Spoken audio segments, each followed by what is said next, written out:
Hello and good morning everyone. Welcome to my YouTube channel, Aman Science Academy. Myself is Kavita Singh. Today I discuss in very important class I take in chemistry class. आज मैं आप लोगों को कहना चाहता हूं कि बच्चों की डिमांड के कारण मैं आप लोगों को आज से जब तक लॉकडाउन ओवर नहीं हो जाता है तब तक मैं डेली आपको केमिस्ट्री क्लास भी पढ़ाऊंगा। जो चैप्टर जितना मुझे आता है उसके थ्रू मैं आप लोगों को मैं चाहता हूं कि 3 से जो 4 चैप्टर केमिस्ट्री के है वो मैं आप लोगों को कंप्लीट करा सकूं लॉकडाउन से पहले। तो आज इसलिए बच्चों की डिमांड के ऊपर मैं आज से आप लोगों के लिए केमिस्ट्री क्लास भी लूंगा। डेली क्लास लेने वाला हूं। डेली 11 बजे मैं केमिस्ट्री क्लास लूंगा और 10 बजे डेली फिजिक्स की क्लास होगी। अब आज जो मैं चैप्टर लेने वाला हूं क्लास 12 में चैप्टर नंबर 15 बहुलक, जिस चैप्टर के बारे में आज मैं डिस्कस करूंगा और मेरा ध्यान से सुनेगा। ये चैप्टर मैं ऐसे पढ़ाने वाला हूं, मैं गारंटी देता हूं 100% श्योरिटी के साथ आपकी गारंटी देता हूं कि आप कभी भी उस चीज को भूलोगे नहीं। मैं 100% श्योरिटी के साथ कहता हूं जो चैप्टर मैं केमिस्ट्री में पढ़ाने वाला हूं 100% श्योरिटी के साथ उसमें आपको रटना नहीं है। आप लोग सबसे ज्यादा जो परेशान होते हैं केमिस्ट्री के अंदर कि हर फॉर्मूले को आपको रटना पड़ता है, लेकिन मैं आपको रटना नहीं सिखाऊंगा। तो आज जो चैप्टर में स्टार्ट करने वाला हूं बहुलक, इसकी बात कर लेता हूं बेटा। इस चैप्टर में सबसे ज्यादा फॉर्मूले और उसके जो प्रकार दे रखे हैं उसके ऊपर जो अंकित क्वेश्चन दे रखे हैं वो काफी बार पूछे जाते हैं। इस चैप्टर में 3 नंबर के जो क्वेश्चन आते हैं वो ज्यादातर जो क्वेश्चन पूछे जाते हैं वो किस पे पूछे जाते हैं बेटा? फॉर्मूले पर पूछे जाते हैं। तो ध्यान रखिएगा जो बहुलक के जो फॉर्मूले हैं आप लोगों ने देखा होगा, आप लोगों ने आज तक जितना भी पढ़ा होगा उस फॉर्मूले को रटा होगा, लेकिन मैं आज क्लास में आपको रटना नहीं, उसको समझना, उसको कैसे बनाते हैं वो सारी चीजें आप लोगों को मैं आज इस क्लास में सिखाने वाला हूं। तो पूरी क्लास में याद रखिएगा, मैं आपको इस बहुलक को पूरों को समझने के लिए जितने भी प्रकार के बहुलक उसको समझाने से पहले आप लोगों को 14 से 15 जो फॉर्मूले हैं वो बनते कैसे, उसको याद करने का तरीका क्या है वो मैं आपको सिखाऊंगा। अगर आपको 14 या 15 फॉर्मूले अगर याद हो गए तो मैं कहता हूं कि पूरा चैप्टर आपको इजीली याद हो जाएगा। इसलिए मैं आपको वो जो 14-15 फॉर्मूले हैं जो हर साल बोर्ड में पूछे जाते हैं उसके ऊपर सबसे ज्यादा डिस्कस करूंगा।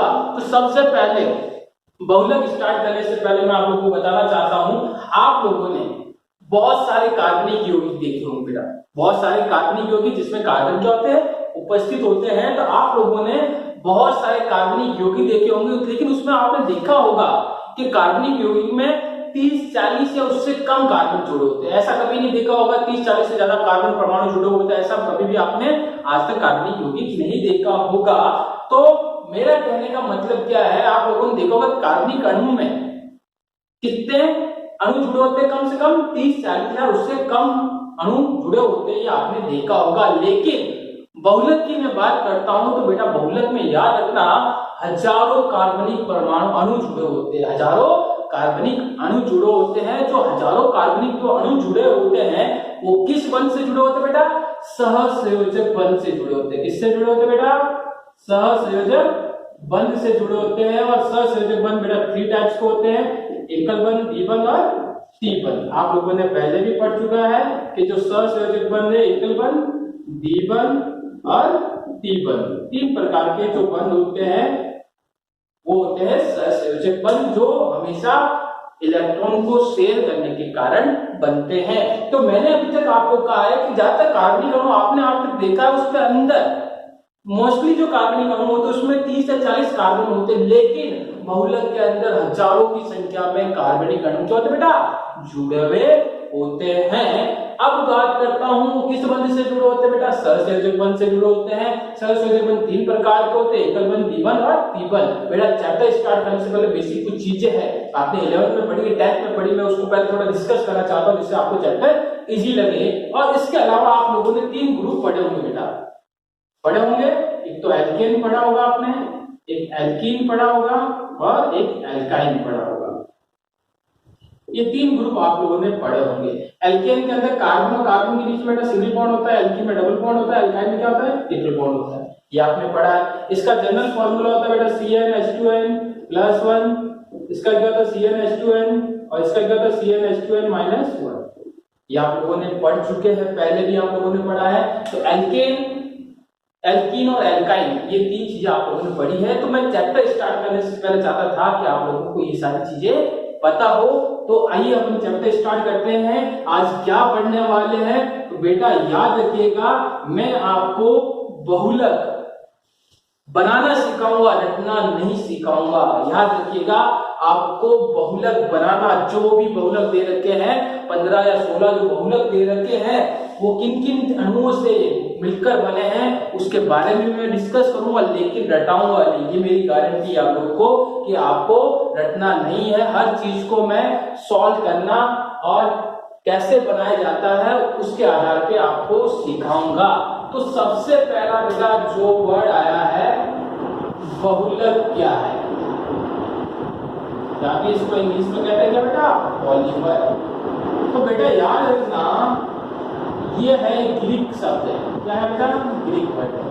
तो बेटा ध्यान से देखते रहेगा, ये क्या है बेटा, ग्रीक शब्द है पॉलीमर। क्या है, पॉलीमर। पॉलीमर याद रखना बेटा 2 शब्दों से मिलकर बना है, पॉली और मर। पॉली का मतलब होता है मैनी, या फिर इसको कहते हैं बेटा अनेक, और मर का मतलब होते हैं यूनिट या पार्ट, मतलब भाग। तो सबसे पहले बात बेटा करता हूं, पॉलीमर होता क्या है उसके बारे में आप लोगों को पता होना चाहिए। तो ध्यान से देखिएगा, पॉलीमर का मीन्स क्या होता है, और आप लोगों ने जो पॉलीमर पढ़ा है वो है क्या, उसको ध्यान से समझने के लिए पहले जो चीजें आपको मैं बता रहा हूं उसको खास करके ध्यान रखिएगा कि पॉलीमर होता क्या है, इसका मतलब क्या है। तो मैंने अभी तक जो डिस्कस किया है बेटा, तो पॉलीमर है क्या, तो पॉली याद रखना, पॉलीमर 2 शब्दों से मिलकर बना है, ग्रीक वर्ड है पॉली और मर। पॉली का मतलब होता है मैनी या अनेक, और मर का मतलब होते हैं छोटे भाग। यानी कहने का मतलब क्या है कि ऐसा यौगिक जो छोटे छोटे बहुत सारे अणुओं से मिलकर बना होता है, कार्बनिक अणुओं से मिलकर बना होता है, वो क्या कहलाता है बेटा, बहुलक कहलाते हैं। तो याद रखना बेटा कि पॉलीमर में पॉली और मीन्स का पॉली में कहता हूं हमेशा है यानी अनेक प्रकार, और मर का मतलब छोटे अणु से मिलकर बना हुआ। जैसे एग्जांपल याद रखो, मोतियों से मिलकर क्या बनती है बेटा, माला बनती है। तो जो मोती होते हैं वो क्या है, पॉलीमर है। बहुत सारे मोनोमर जिसे मैं कह सकता हूं, अभी आगे मैं समझाने वाला हूं। तो पॉलीमर का मीन्स क्या होता है बेटा, पॉली का मतलब मैनी और मर का मीन्स अनेक।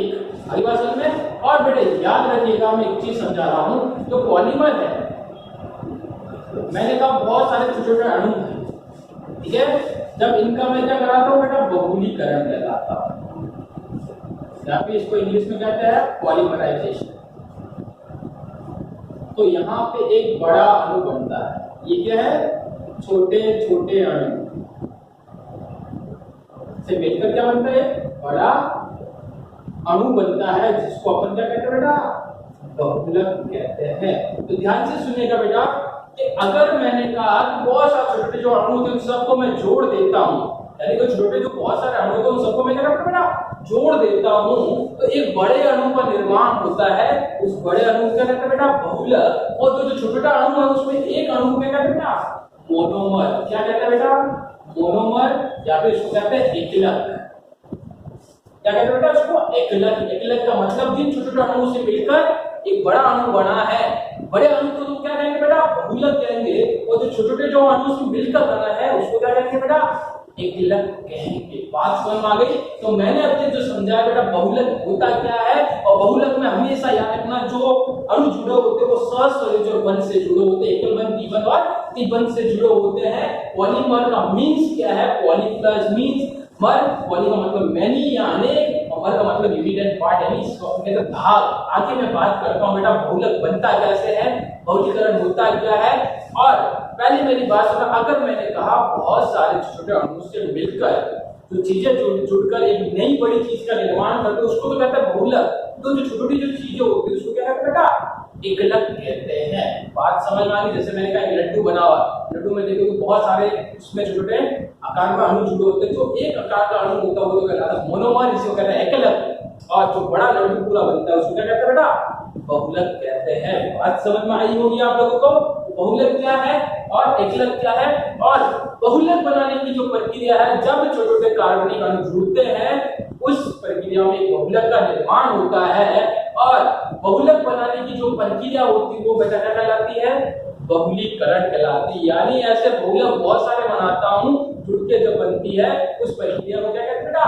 बहुलीकरण कहते हैं। तो सबसे पहली बात ये है कि अपन जितने भी प्रकार के बहुलक दे रखे बेटा, बहुत बहुलक दे रखे, पॉलीथीन दे रखा, पॉलीस्टाइरीन दे रखा है, पीवीसी दे रखा है, पान दे रखा है, पॉलीटेट्राफ्लोरोएथिलीन दे रखा है, नायलॉन दे रखा है, टेफ्लॉन दे रखा है, नियोप्रीन दे रखा है, रबड़ दे रखा है, डिफरेंट टाइप के बहुत सारे बहुलक अपने दे रखे हैं। लेकिन आप लोग क्या करते हो? हमेशा उसका फॉर्मूला रटते हो और फिर इसको रट के फिर इसमें क्या करते हैं? उतार के आते हो। लेकिन मैं यहाँ पे रटना नहीं सिखाऊंगा बेटा। तो सबसे पहले याद रखिएगा, जिन चीजों से मिलकर बहुलक बनेगा, यानी अपन जब बनेंगे पॉलीथीन बनाएंगे, एथिलीन बनाएंगे, पीवीसी बनाएंगे, नायलॉन बनाएंगे, टेफ्लॉन बनाएंगे, नियोप्रीन बनाएंगे, जो भी रासायनिक बहुलक बनाएंगे, लेकिन वो जिन चीजों से मिलकर बना है वो कैसे बना, उससे पहले अपन उसके बारे में अपन पढ़ेंगे। यानी आगे मैं आप लोगों को कम से कम 14 या 15 फॉर्मूले सिखाने वाला हूँ।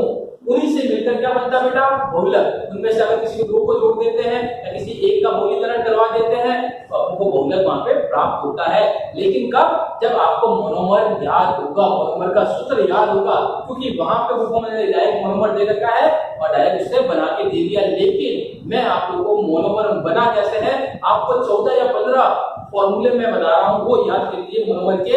उसके द्वारा एकलक जिसे कहते हैं उसके याद कर लीजिए। उसके द्वारा आप 100% श्योरिटी के साथ कहता हूं कि बहुलक बनाना, सारे बहुलक बनाना सीख जाओगे। तो आइए सबसे पहले आपको डिस्कस जो करने वाले हैं वो मोनोमर के बारे में डिस्कस करेंगे कि मोनोमर कैसे बनता है। तो मेरा एक एग्जांपल मैं देता हूं। मोनोमर के जो फॉर्मूले हैं ध्यान से सुनिएगा। एक एक फॉर्मूले बनाना सिखा रहा हूं, जिसको कहते हैं एकलक। मोनोमर को क्या कहते हैं बेटा? एकलक कैसे बना? आप लोगों ने देखा होगा, सुना होगा एल्कीन। एल्कीन या भी इसको सेकंड नाम कहा जाता है एल्केलीन। बेटा ये एल्कीन जो कहते हैं आईयूपीएसी में कहते हैं, रोमन मेथड में इसको कहा जाता है, रोमन मेथड में इसको कहा जाता है एल्केलाइन। क्या कहते हैं? एल्केलीन। क्या कहते हैं? एल्केलीन और एल्कीन दोनों एक ही है। आपको पता है एल्कीन में हमेशा कार्बन और कार्बन के बीच में क्या होता है? डबल बॉन्ड होता है, नहीं होता है? बेटा ये चीजें मैं आपको समझा रहा हूं क्योंकि इसमें सबसे ज्यादा डबल बॉन्ड वाले कार्बन काम आने वाले ट्रिपल बॉन्ड वाले है नहीं। बात समझ आ गई? तो एल्कीन का मतलब होता है डबल बॉन्ड या एल्केलीन कहते हैं, दोनों एक ही नाम है, आईयूपीएसी है, रोमन नेम सिस्टम में नाम है। एल्केलीन में बेटा क्या होता है? कार्बन और कार्बन के बीच में क्या होता है? डबल बॉन्ड होता है। तो आपको मैं एकलक के फॉर्मूले बनाने से पहले 3 चीजें मैं आपको सिखाना चाहता हूं। तो बेटा मैं एक बात करता हूं, सबसे पहले एथीन। बेटा देखो ये 3 जो मैं फॉर्मूले बनाता हूं, ये 3 याद कर लीजिए, बाकी सारे फॉर्मूले बनाने आपको आ जाएंगे। कैसे? सबसे पहले बात करता हूं एथीन कैसे बनता है। देखो बेटा कार्बन की आपको टेबल याद होनी चाहिए, math that prop pure band hatch of non tag. अगली बात समझ में, फिर ये टेबल याद होनी चाहिए। एल्कीन एल्कीन की पहचान क्या आपको याद होनी चाहिए, और आपको पता है कार्बन की संयोजकता हाइड्रोजन से कितने जुड़े होते हैं बेटा? 4 हाइड्रोजन से जुड़े होते हैं। अगर एक हट जाता है तो किसी क्रियात्मक समूह से वो जुड़ जाता है। तो सबसे पहले बेटा एथीन बनाना सिखाता हूं। क्यों? ये एथीन से ही बना है। पॉलीथीन मैं भी सिखाऊंगा बेटा, ध्यान सुनिएगा। एथीन की मैं बात कर रहा हूं बेटा, मैं फॉर्मूले 14 या 15 फॉर्मूले बता रहा हूं, उसको आप कंठस्थ याद कर लीजिए और मैं गारंटी लेता हूं कि आपको बहुलक बनाना आ जाएगा। एथीन में बेटा कार्बन कितने होते हैं? मैं एथ पीछे इन है, इन का मतलब कार्बन की बीच में क्या है? Double bond. आसान आ गई? कितने हैं? एथ का मैथ है 2 कार्बन, इन है डबल बॉन्ड। अब सेव का बेटा बेटा 2 तो है इसके पास, ये 4, इसके बाद में क्या होता है? 4। ये क्या बन गया बेटा? एथीन। बात समझ में आ गई बेटा? बस चीज मैंने क्या किया, एथीन कैसे बना है? एथ का मतलब 2 कार्बन, डबल बॉन्ड लगा, इसकी संयोजकता तो बेटा 4 होती है, कार्बन की संयोजकता 2 ये नहीं 2 ये। आई बात समझ में? सेकंड चीज जो याद रखोगे, फॉर्मूले में बात में सिखा रहा हूं बेटा, पहले याद रखोगे कि ये सारी चीजें कैसे बनी। अगर बेटा ध्यान से सुनिएगा, ये जो मैंने कहा एथीन है, ध्यान से सुनिएगा बेटा, ये एथीन है, ये कार्बन 2 लगा है, ध्यान से देखिएगा बेटा, यहाँ पे क्या था CH2, यहाँ पे क्या था CH2। बेटा एक चीज सिखा रहा हूं, ध्यान से सुनिएगा, याद रखिएगा, भूलोगे नहीं कभी, मेरी गारंटी है कि आप इस चीज को कभी भी भूलोगे नहीं, जो चीज मैं आप लोगों को समझा रहा हूं। बात समझ में आ गई? अब बेटा याद रखिएगा, मैं विनाइल समूह की मैं बात करता हूं कि विनाइल समूह बनता कैसे है, ठीक है बेटा। तो विनाइल समूह की ये तो थी बात एथीन की। तो बेटा देखो विनाइल समूह में क्या, अभी अपन ने देखो इस फॉर्मूले से 3 फॉर्मूले बनाना सीखा, एक तो एथीन का बन गया। अब बेटा देखो ये एथीन है, ये एथीन है। अगर बेटा मैं क्या करता हूं, उसमें से एक हाइड्रोजन हटा देता हूं, यानी इसका मतलब ये ऐसे जुड़ा हुआ था, 2 हाइड्रोजन जुड़े हुए थे। अब मैं कह रहा हूं कि ये जो कार्बन किसी और अन्य परमाणु से अगर जुड़ता है, अन्य कार्बनिक परमाणु से अगर जुड़ता है, तो यहाँ से ये हाइड्रोजन क्या हो जाएगा, कम हो जाएगा, बॉन्ड हो जाएगा। तो यहाँ पे अब क्या हो जाएगा, CH बॉन्ड लिख सकता हूं मैं इसको, CH बॉन्ड। अगर मैं कहता हूं कि यहाँ पे अगर कोई भी सामान्य ग्रुप जुड़ता है, क्या जुड़ता है बेटा, सामान्य समूह। सामान्य समूह में कौन कौन से आते हैं, क्लोरो आता है, ब्रोमो आता है, फ्लोरो आता है, नाइट्रो आता है, आइडो आता है, हाइड्रोक्साइड आता है। अगर ये सब जुड़ते हैं तो इस पूरे समूह को क्या कहते हैं बेटा, विनाइल समूह कहते हैं। क्या कहते हैं इसको, विनाइल समूह कहा जाता है। बात समझ में आ गई? मैंने क्या समझा बेटा, एथीन, यहाँ से सुनना बेटा, 3 चीजें समझा रहा हूँ, इन तीनों चीजों से मैं फॉर्मूला बनाना आपको सिखाता हूँ। सबसे पहले एथीन बनाना या चीज है। अगर मैं कह रहा हूँ ये एथीन था बेटा, एथीन कैसे था बेटा, मैं वापस समझा देता हूँ, ये था एथीन, एथीन था। अब मैं कह रहा हूँ बेटा इस हाइड्रोजन को 2 ऐसे लिख सकता हूँ, मैं एक यहाँ पे एक यहाँ लिख सकता हूँ। अगर मैंने कहा ये किसी चीज से, अगर किसी क्रियात्मक समूह से जुड़ जाता है तो हाइड्रोजन तो क्या हो जाएगा बेटा, रिमूव हो जाएगा। हाइड्रोजन क्या होगा, त्याग देगा वो। तो यहाँ पे अगर एक बॉन्ड बचता है, यहाँ पे अगर मैं कह रहा हूँ कि कोई भी अगर सामान्य समूह जुड़ता है, सामान्य समूह में याद रखना, क्लोरो हो, नाइट्रो हो, ब्रोमो हो, आइडो हो, हाइड्रोक्साइड, अगर ये जुड़ते हैं, ये सारे तत्व अगर जुड़ते हैं, तो इस पूरे को कहा जाता है बेटा विनाइल समूह। क्या कहा जाता है, बात समझ में आ गई बेटा? तो इसी से मैंने विनाइल समूह आपको बनाना सिखाया है। तीसरी बात ध्यान से सुनिएगा, फिर मैं आपको फॉर्मूले बनाना सिखाऊंगा। तीसरी बात में एक्विलो समूह की बात करूंगा। इसकी बात करता हूं बेटा, एक्विलो समूह होता क्या है, तो ध्यान से सुनना। वही वापस मैं लेता हूं बेटा एथीन, ये एथीन था, इसी से मैं तीनों फॉर्मूले बनाना सिखा रहा हूं। अगर मैं कहता हूं कि यहाँ पे 2 हाइड्रोजन थे, ये हाइड्रोजन अगर किसी के साथ जुड़ता, लेकिन किसके साथ, क्रियात्मक समूह के साथ। कौन सा क्रियात्मक समूह, जिसमें कार्बन उपस्थित हो। बेटा ध्यान से सुनिएगा, मैं क्या कह रहा हूं, एक्विलो समूह किसको कहेंगे, जब मैंने कहा एथीन, ये एथीन के अंदर जब एक हाइड्रोजन परमाणु त्याग देता है, जब यहाँ पे कोई भी क्रियात्मक समूह जुड़ता है, लेकिन क्रियात्मक समूह ऐसा होना चाहिए जिसमें कार्बन उपस्थित होने चाहिए। जैसे मैं कह रहा हूँ COH, साइनाइड। अगर मैं कहता हूं, बेटा ध्यान से सुन लेना, मैं यहाँ पे और इसमें डिफरेंस बता रहा हूँ। यहाँ पे अगर कोई भी सामान्य समूह में अगर ये तत्व अगर जुड़ते हैं, तो ये ग्रुप कहलाएगा विनाइल समूह। ध्यान से सुनिएगा, अगर मैं कह रहा हूँ इन सामान्य में से कोई भी एक चीज यहाँ पे बॉन्ड के साथ जुड़ती है, तो वो कहलाएगा विनाइल ग्रुप। और यहाँ पे अगर मैं कह रहा हूँ एक हाइड्रोजन जब रिमूव होता है, यहाँ पे अगर कोई भी तत्व जुड़ता है COH, CN, लेकिन क्रियात्मक समूह का ऐसा तत्व जुड़ना चाहिए जिसमें कार्बन उपस्थित होना चाहिए, तो ये जो ग्रुप होगा वो क्या कहलाएगा बेटा, एक्विलो समूह। क्या कहलाएगा, बात समझ में आ चुकी होगी आपको। एथीन से ही मैंने विनाइल समूह आपको बनाना सिखाया है और एक्विलो समूह बनाना सिखाया है, आपको समझ में आया होगा, इतना मुझे पता है। तो बेटा अगर एक हाइड्रोजन जब रिमूव हो जाता है, त्याग देता है, अगर सामान्य समूह जुड़ता है, तो ये वाला जो समूह मैंने डाला है कि बेटा CH2 डबल बॉन्ड CH, उसको क्या कहेंगे, विनाइल समूह। और यहाँ पे बॉन्ड होगा किसी के साथ जुड़ेगा। अगर मैं कहता हूं यहाँ पे किसी क्रियात्मक समूह के साथ जुड़ता है, जैसे COH और CN साइनाइड के साथ अगर जुड़ता है, तो इस पूरे समूह क्या कहेंगे बेटा, एक्विलो समूह है। बात समझ में आ गई। ये तो 3 चीजें थी जिससे सारे फॉर्मूले बनेंगे।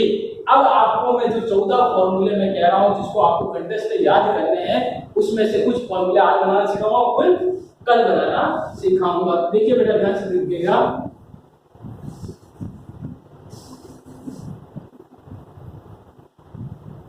तो बेटा सबसे पहले मैं जो लेता हूं पॉलीथीन, क्या लेता हूं बेटा? पॉलीथीन। अब बेटा ध्यान से सुनिएगा, पॉली का मीन्स मैंने आपको बताया था अनेक, क्या बताया था? अनेक, अणुओं से जुड़ा हुआ। पॉली का मीन्स क्या था बेटा? अनेक या n परमाणु की संख्या, n परमाणु की संख्या। तो जहां पे भी बेटा पॉली वर्ड आता है तो वहां पे हमेशा क्या है? बहुत सारे परमाणु वहां पे, अणु वहां पे जुड़े हुए हैं। ये बात ध्यान रखिएगा। तो अपन बात क्या कर रहे बेटा? पॉलीथीन। तो बेटा वर्डिंग अपन नॉर्मल तो यूज करते हैं पॉलीथीन, लेकिन जब इंग्लिश में इसको लिखते हैं तो पॉलीएथीन। किससे मिलकर बनता है बेटा पॉलीथीन? पॉलीएथीन। तो पॉली प्लस एथीन इससे मिलकर बना है पॉलीएथीन। देखो बेटा ध्यान से सुनिएगा, किसी समझा रहा हूं। Poly plus ethene. पॉली का मीन्स क्या था बेटा? n, और एथीन, एथीन का फॉर्मूला अपन अभी बनाया था CH2 डबल बॉन्ड CH2। तो ये तो हो गया बेटा एथीन, और ये क्या हो गया? पॉली। ये फॉर्मूला फर्स्ट जो फॉर्मूला अपन ने बनाया है पॉलीथीन का फॉर्मूला क्या बेटा? CH2 double bond CH2। आगे क्या लगा? तो n का मतलब पॉली और एथीन का फॉर्मूला मैंने लिख दिया है। तो आपने इसका फॉर्मूला बना दिया बेटा, पॉलीथीन का फॉर्मूला। फॉर्मूला पूछा जाता है बेटा, इसलिए मैं बता रहा हूं क्योंकि इन्हीं फॉर्मूले से बहुलक आपको याद करवा दूं गारंटी है मेरी। तो पॉलीथीन कैसे बना? Poly plus ethene. पॉली का मींस होता है n, अणुओं की संख्या। पॉली का मींस हमेशा n, और एथीन का मतलब CH2 डबल बॉन्ड CH2। और समझ में आ गया बेटा? ध्यान से सुनिएगा। सेकंड नंबर पे मैं लेता हूं, ये जो मैं फॉर्मूले लिख रहा हूं वो आपको कंटेस्ट से याद होने चाहिए। 6-7 के बारे में आज डिस्कस करूंगा, बाकी कल डिस्कस करेंगे। तो सेकंड जो मैं लेने वाला हूं, ध्यान से सुनिएगा, कोई प्रॉब्लम नहीं आनी चाहिए। तो सेकंड में फॉर्मूला लेना चाहता हूं पॉलीप्रोपिलीन। पॉलीप्रोपिलीन यानी पॉलीप्रोपिलीन।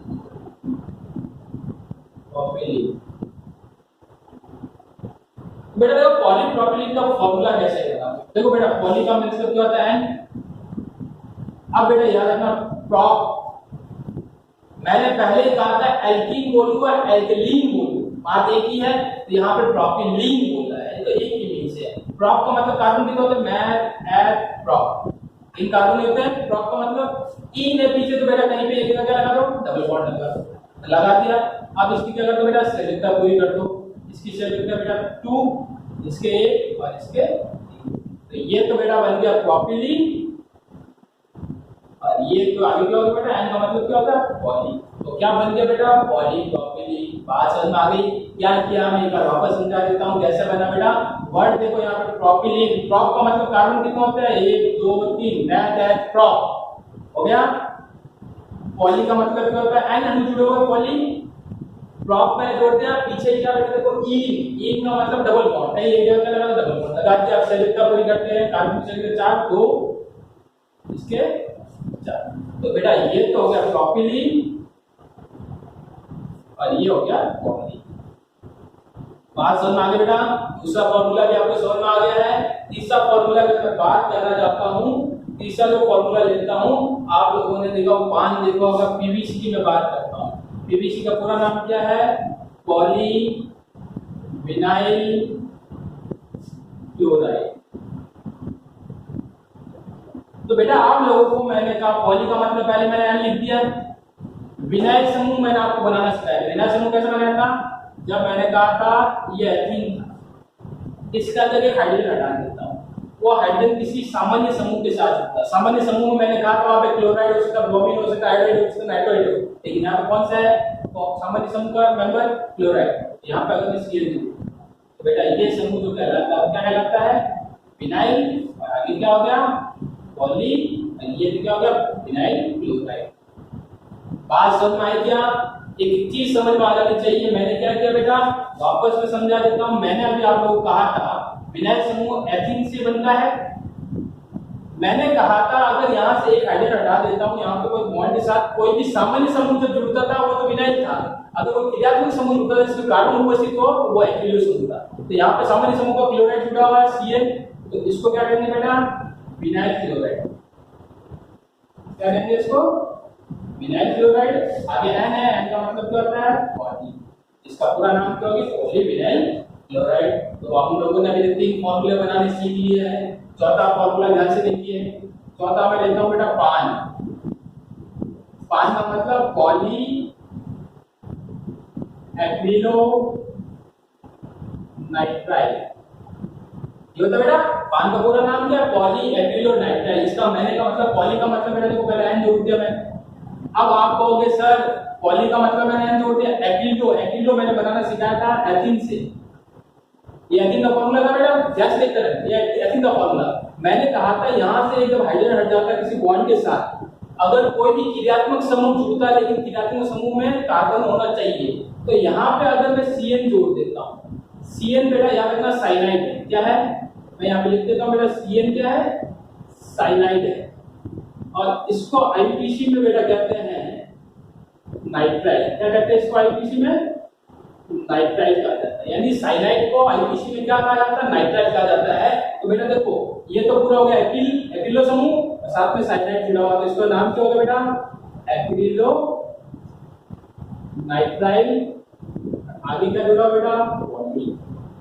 बात समझ आ गई। तो हम लोगों ने अब तक कितने फॉर्मूले डिस्कस कर लिए बेटा, 4 फॉर्मूले बनाना सीखना है, रटना नहीं है। मैं बार बार इंडिकेट कर रहा हूं आप लोगों को, मैं आपको एक चीज सिखा दूंगा बेटा, लेकिन रटना नहीं है, समझना है। तो अभी ये 4 जो फॉर्मूले मैंने बनाए हैं उसको आपको याद होना चाहिए, तरीका याद होना चाहिए बेटा, रटना नहीं, करता रखोगे। केमिस्ट्री में कितना रट सकते हो, बहुत सारे रिएक्शन है, कहां रटोगे, समझ में आया, बनाना तरीका आपको पता है, कभी भूलोगे नहीं। 4 फॉर्मूले मैंने आपको बनाना सिखाया, सारे उसी चीज से बनाना सिखाया है। आगे और 2-3 फॉर्मूले के बारे में डिस्कस करते हैं। तो मैंने जो 4 फॉर्मूले बनाए हैं, इन चारों को आपको याद होना चाहिए। आगे और मैं फॉर्मूले ले रहा हूं, ध्यान से देखिएगा।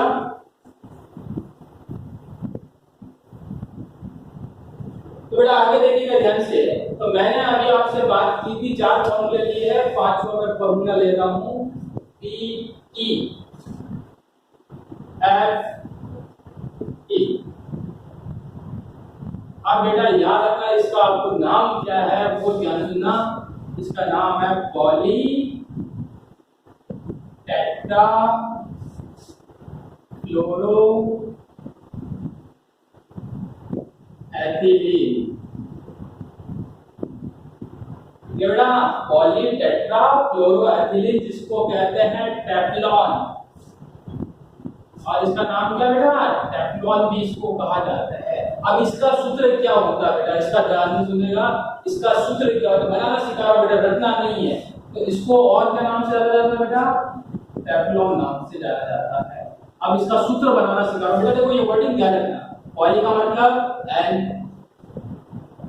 ठीक है, एथिलीन, यहाँ पीछे से आईपीसी पीछे से स्टार्ट होता है, एथिलीन, एथ का मतलब 2 कार्बन, मैं एथ, डबल बॉन्ड जुड़ा हुआ है, मैंने डबल बॉन्ड जोड़ दिया बेटा, ठीक है।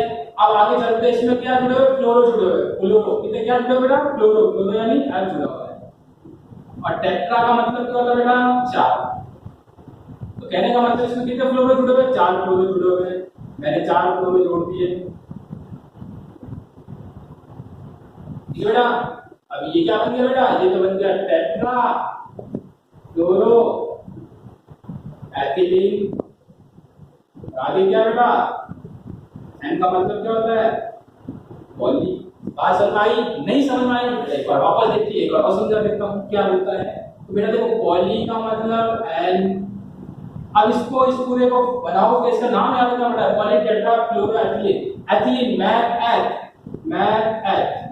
डबल बॉन्ड जोड़ दिया। आगे चलते हैं, फ्लोरो जुड़े हुए कितने, टेट्रा का मतलब 4 फ्लोरो, 1 2 3 4, ये मैंने जोड़ दिए 4 फ्लोरो।